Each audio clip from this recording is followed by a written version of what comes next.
ಜೊತೆಯಲ್ಲಿ ನ್ಯೂಸ್ನಲ್ಲಿ ಜಾಹೀರಾತು ನೀಡಲು ಈ ನಂಬರ್ಗೆ ಸಂಪರ್ಕಿಸಿ.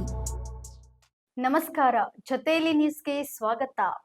ಬಿಡದಿ ಟೌನ್ಶಿಪ್ ಯೋಜನೆಗೆ ವಿರುದ್ಧದ ಧ್ವನಿ ಮತ್ತಷ್ಟು ಜೋರಾಗಿದೆ.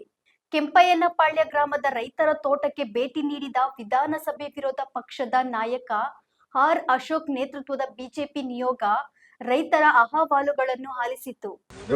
ಏನು ಬೆಳೆಯಕ್ಕಾಗಲ್ಲ, ಬರಡು ಭೂಮಿ ಅಂತ. ಇಲ್ಲಿ ನನ್ನ ಎದುರುಗಡೆ ರೈತರು ಶ್ರೀನಿವಾಸ ರೆಡ್ಡಿ ರೈತರಿದ್ದಾರೆ, ಶಿಲ್ಪಾ ಅವರಿದ್ದಾರೆ, ಭಾರತಿ ಅವರು, ಶಾಂತಮ್ಮ, ಇವರೆಲ್ಲ ಇಲ್ಲೋರೆ ಲೋಕಲ್ ಅವರು.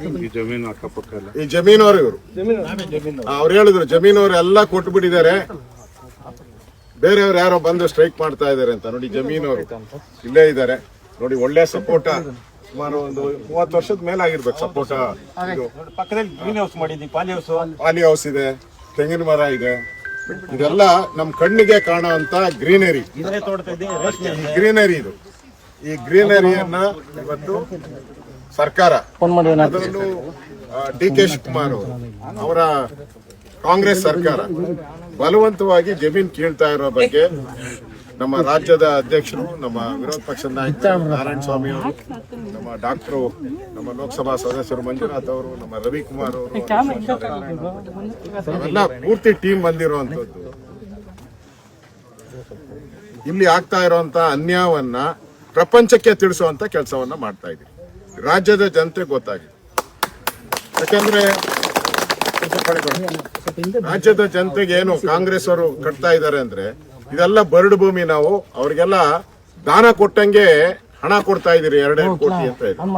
ಇದು ದಾನ ಅಲ್ಲ, ಶಾಪ ಅದು. ಅದರಿಂದ ನಾವು ಇಲ್ಲೇ ರೈತರಿದ್ದಾರೆ. ಏನು ರೆಡ್ಡಿ ಅವರೇ, ಜಮೀನು ಇದೇನು ಬರಡು ಭೂಮಿನ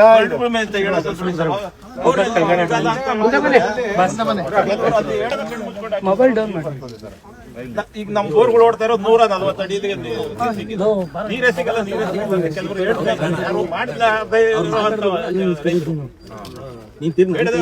ಭೂಮಿ ಬೇಡ ಅಂದವರು ಆತರ ಮಾತಾಡ್ತಾರೆ. ಇಲ್ಲೆಲ್ಲ ನೀವೇ ನೋಡಿ ಸರ್, ಕಣ್ಣಲ್ಲಿ ನೋಡಿ ಏನು ನಮ್ಮ ಏನ್ ಹೇಳ್ತೇವಮ್ಮ ನೀನು? ಈಗ ಜಮೀನು ಏನನ್ನ ಈಗ ಕಬಳಿಕೆ ಮಾಡಕ್ ಬಂದಿದ್ದಾರೆ ಕಾಂಗ್ರೆಸ್ ಅವರು. ಮಾಡ್ಬಿಟ್ಟು ಈ ಸೈಟ್ಗಳನ್ನ ನಿಮ್ಮೂ ಕೊಡಲ್ಲ ಅವ್ರೇನು. ಯಾರ್ಯಾರೋ ಎಲ್ಲಿ ಇಡೀ ದೇಶದಲ್ಲಿ ಯಾರು ಬರ್ತಾರೋ ಅವರು ದುಡ್ಡು ಕೊಟ್ಟು ಪರ್ಚೇಸ್ ಮಾಡ್ತಾರೆ. ಅದರಿಂದ ಲಾಭ ಬರ್ತೈತೆ. ಆ ಲಾಭ ಲೇಔಟ್ ಮಾಡಕ್ಕೆ ಬರುವಂತ ದುಡ್ಡು, ಅದನ್ನ ಸ್ಕೀಮ್ ಇದು. ನಿಮ್ಮ ಅಭಿಪ್ರಾಯ ಜನಗಳಿಗೆ? ನಾವು ಕೊಡಕ್ ನಮ್ ರೆಡಿ ಇಲ್ಲ ಸರ್. ನಾವ್ ಜಮೀನ ನಮ್ಗ ಸೈಟು ಬೇಡ, ದುಡ್ಡು ಬೇಡ. ನಮ್ಗೆ ಇರೋ ಅಷ್ಟ್ರಲ್ಲಿ ನಾವ್ ರಾಗಿ ಭತ್ತ ಆದ್ರೂ ಬೆಳ್ಕೊಂಡ್ ನಾವ್ ಜೀವನ ಮಾಡ್ಕೊಂಡು ಆರಾಮಾಗಿ ಇರ್ತೀವಿ.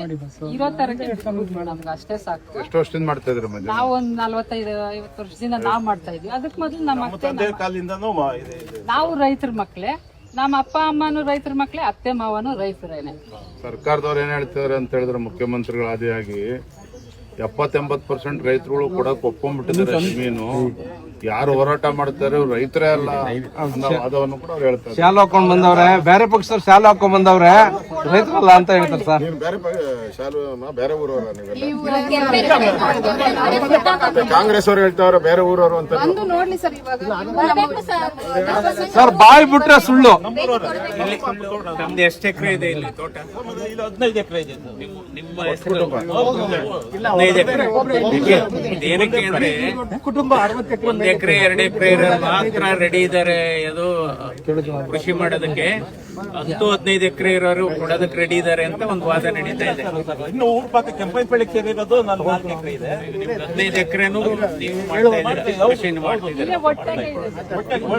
ಇಲ್ಲಿ ನಿಮ್ ಮುಂದಕ್ಕೆ ಹೋದ್ರೆ ಅಡಿಕೆ ಇದೆ, ರೇಷ್ಮೆ ಇದೆ.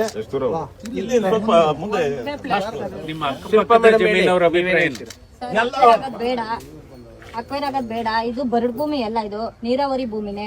ಬರಡು ಭೂಮಿ ಅಂತ ಜನಗಳು ಕಾಣಿಸ್ತಾ ಇಲ್ವಾ? ಎಲ್ಲೋ ನಿಂತ್ಕೊಂಡು ಬರಡು ಭೂಮಿ, ಕೊಚ್ಚೆ ನೀರು. ಅದೇ ಕೊಚ್ಚೆ ನೀರಿಂದ ಎಷ್ಟೋ ಜನ ಬದುಕ್ತಾ ಇದಾರೆ.